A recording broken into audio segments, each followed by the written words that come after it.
Et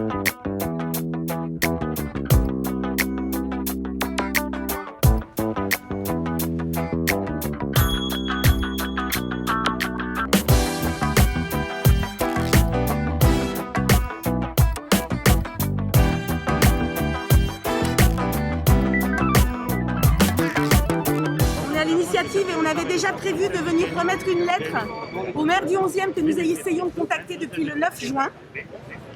Parce que nous, dans le 11e arrondissement, on vit une double peine.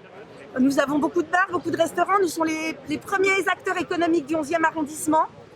Depuis des années, harcelés par la mairie, la police, la préfecture, à la demande d'une association de riverains qui représente 2-3 personnes. Et cette crise sanitaire, voilà, on nous avait déjà achevé, on a eu les attentats, on a eu les grèves, on a eu les gilets jaunes, on a eu les nuits debout, et aujourd'hui, on a le Covid qui finit de nous achever. Un ras-le-bol, une manifestation de colère, et puis la volonté d'une rencontre, étant donné qu'on ne souhaite pas nous voir et qu'on préfère nous taper dessus ou taper dans notre tiroir caisse plutôt que discuter. Depuis 3 semaines, à la demande de la mairie, de la préfecture, en fait on nous tape dessus, on a des contrôles continus, alors qu'on est certainement en plus un des quartiers qui respecte, qui rentre ses terrasses à 22h, qui fait les choses correctement. Sous prétexte en fait de la situation sanitaire, on peut avoir une trentaine de policiers armés de fusils mitrailleurs et de fusils à pompe qui encadrent nos établissements, ça s'est passé il y a 3 semaines, et qui viennent pour effectuer des contrôles de masques dans des lieux comme le mien qui font 35 mètres carrés. Et si une personne se lève sans son masque pour aller tout simplement fumer une cigarette ou aller aux toilettes, nous risquons une fermeture administrative. Cette brigade de policiers s'assure que les règles sont bien respectées dans les cafés, bars et restaurants. Celui-ci est le premier de leur tournée. Nous, on sensibilise nos clients, on respecte les gestes barrières et on ne peut pas comprendre cet acharnement sur les bars et les restaurants. Il ne faut pas oublier que si demain on est fermé, les gens ne s'arrêteront pas à faire la fête pour autant. Ils la font déjà dans des appartements, dans des caves. Il y a des fêtes clandestines partout dans Paris. Tant qu'ils sont dans nos établissements, ils sont soumis à un protocole sanitaire extrêmement précis et nous le respectons et nous sommes des commerçants. Et nous ne pouvons pas accepter d'être traités comme des délinquants. Aujourd'hui, on a l'impression qu'on veut nous pousser à la faute. Même si nous respectons les règles sanitaires, celles-ci ne sont pas applicables. Donc, l'objectif, quel est-il ?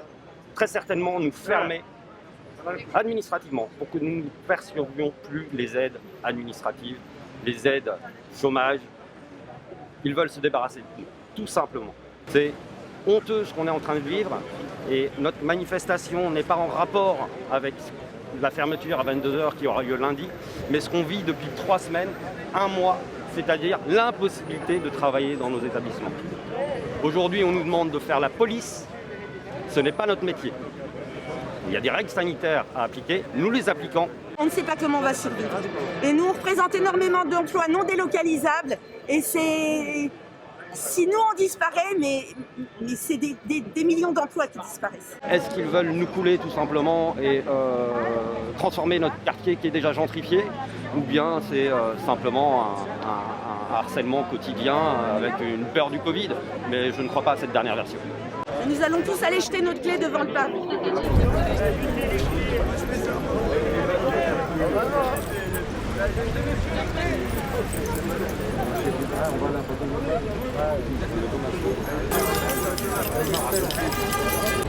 Voilà, remettre à monsieur le maire. Merci la mairie. Merci à vous. Merci. Paul.